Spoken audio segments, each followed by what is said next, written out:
1 Samuel അധ്യായം 12. Samuel വിടവാങ്ങുന്നു.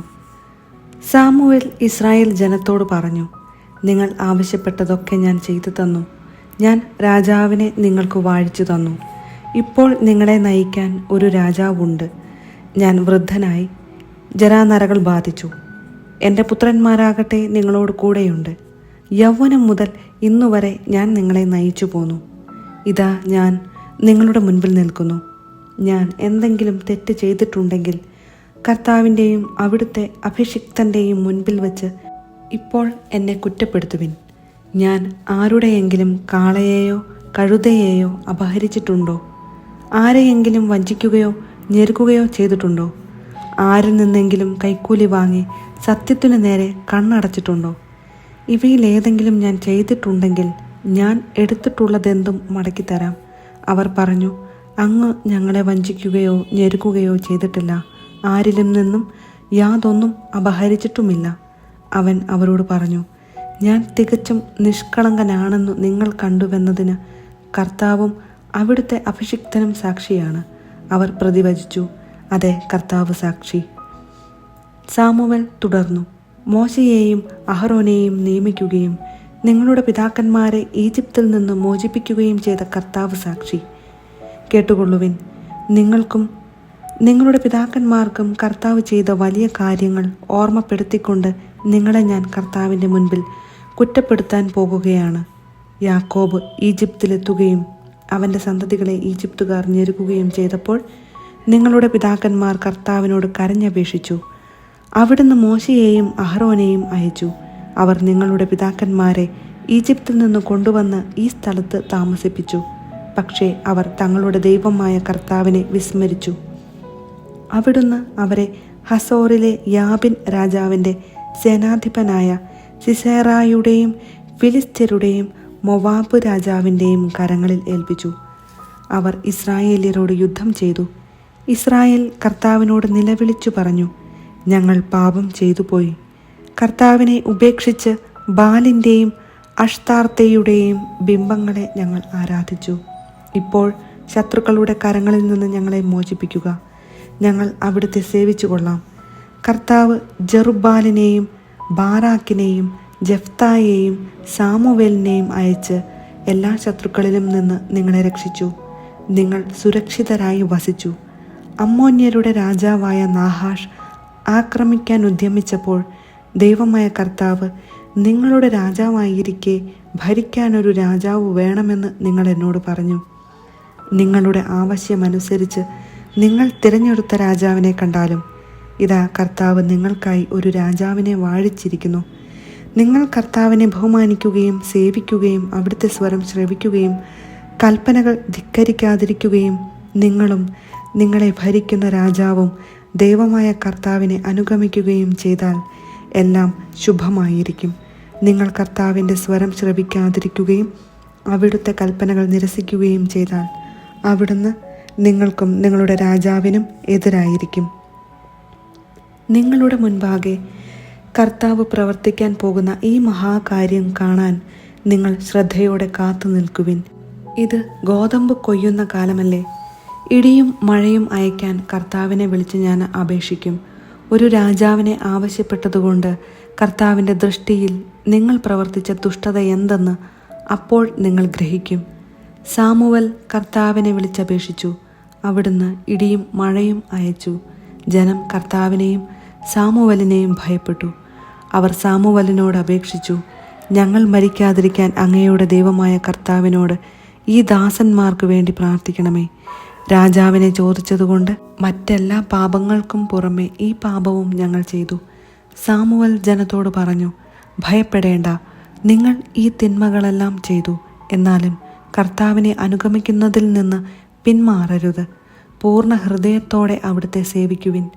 നിങ്ങൾക്ക് ഉപകരിക്കാത്തതും നിങ്ങളെ രക്ഷിക്കാൻ കഴിവില്ലാത്തതുമായ കാര്യങ്ങളിലേക്ക് നിങ്ങൾ തിരിയരുത്. അവ വ്യർത്ഥമാണ്. തൻ്റെ ഉത്കൃഷ്ട നാമത്തെ പ്രതി കർത്താവ് തൻ്റെ ജനത്തെ പരിത്യജിക്കുകയില്ല. നിങ്ങളെ തൻ്റെ ജനമാക്കാൻ അവിടുന്ന് പ്രസാദിച്ചിട്ടുണ്ടല്ലോ. നിങ്ങൾക്കു വേണ്ടി തുടർന്നു പ്രാർത്ഥിക്കാതെ കർത്താവിനെതിരെ പാപം ചെയ്യാൻ അവിടുന്ന് എനിക്ക് ഇടവരുത്താതിരിക്കട്ടെ. ഞാൻ നിങ്ങൾക്ക് നേർവഴി ഉപദേശിക്കും. നിങ്ങൾ പൂർണ്ണ ഹൃദയത്തോടും വിശ്വസ്തയോടും കൂടെ കർത്താവിനെ സേവിക്കുവിൻ. അവിടുന്ന് നിങ്ങൾക്ക് ചെയ്ത മഹാകാര്യങ്ങൾ സ്മരിക്കുവിൻ. ഇനിയും പാപം ചെയ്താൽ അവിടുന്ന് നിങ്ങളെയും നിങ്ങളുടെ രാജാവിനെയും നീക്കിക്കളയും. 1 സാമുവേൽ അധ്യായം 13. സാവൂൾ തിരസ്കൃതനാകുന്നു. രാജാവാകുമ്പോൾ സാവൂളിന് വയസ്സുണ്ടായിരുന്നു. അവൻ വർഷം ഇസ്രായേലിനെ ഭരിച്ചു. സാവൂൾ ഇസ്രായേലിൽ നിന്ന് 3000 പേരെ തിരഞ്ഞെടുത്തു.